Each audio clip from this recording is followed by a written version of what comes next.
ஒரு மான் ஓடிக்கொண்டிருக்கிறது. அங்கே ஒரு வேடன் அம்பை குறிவைத்துக் கொண்டிருக்கிறார். வேடனிடமிருந்து தப்பித்து விடலாம் என்று காட்டை பார்க்கிறது. காடு தீப்பிடித்து எரிகிறது. திரும்பி பார்க்கிறது.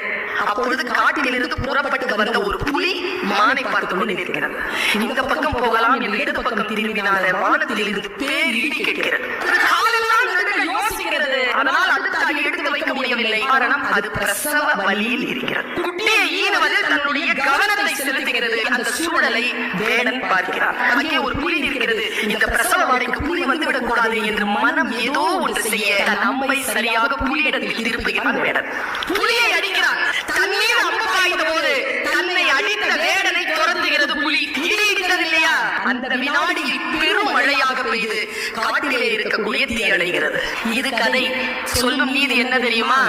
நீ உன் கடமையை முழுமையாக செய்தால் உன்னை சுற்றி இருக்கக்கூடிய பேராபத்துகளை இயற்கை பார்த்துக் கொள்ளும்.